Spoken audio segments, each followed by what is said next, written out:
will continue this conversation now with NewsNation business contributor Lydia Moynihan. Good morning, Lydia. How big of a deal is this? How are the stocks responding?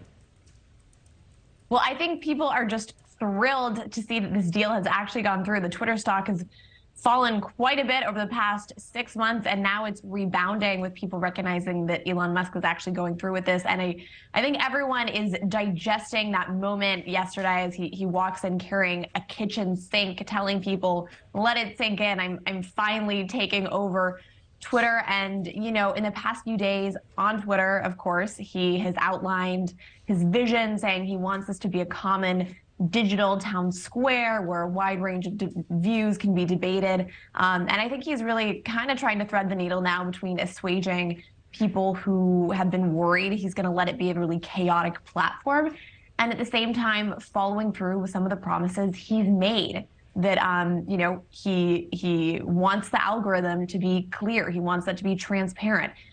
He wants to get rid of these bots. He wants to actually cut as much as 75% of employees.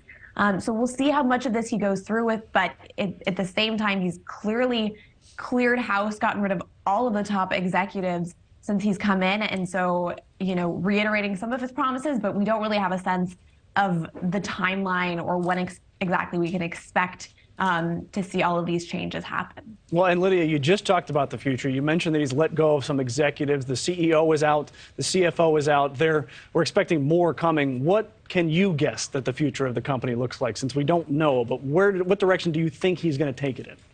Quite notably, one of the people he fired was the woman who was responsible for banning Donald Trump. So that is certainly significant. He's also been bringing in some of the engineers from other companies he has at Tesla.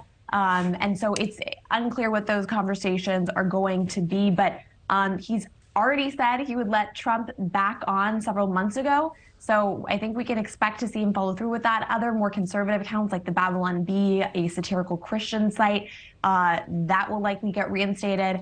So he's been pretty clear, and I think it's just a matter of time. I think it's going to take at least a few weeks for him to really get the reins and get in there and bring his engineers in and get control of the company and implement the changes he wants to see. Well, all of us Twitter users out there are looking forward to seeing what happens. Lydia, thank you for that. Thank you for watching. Go to newsnationnow.com to find NewsNation on your television provider. And don't forget to click the red subscribe button below to get more of NewsNation's fact-driven, unbiased coverage.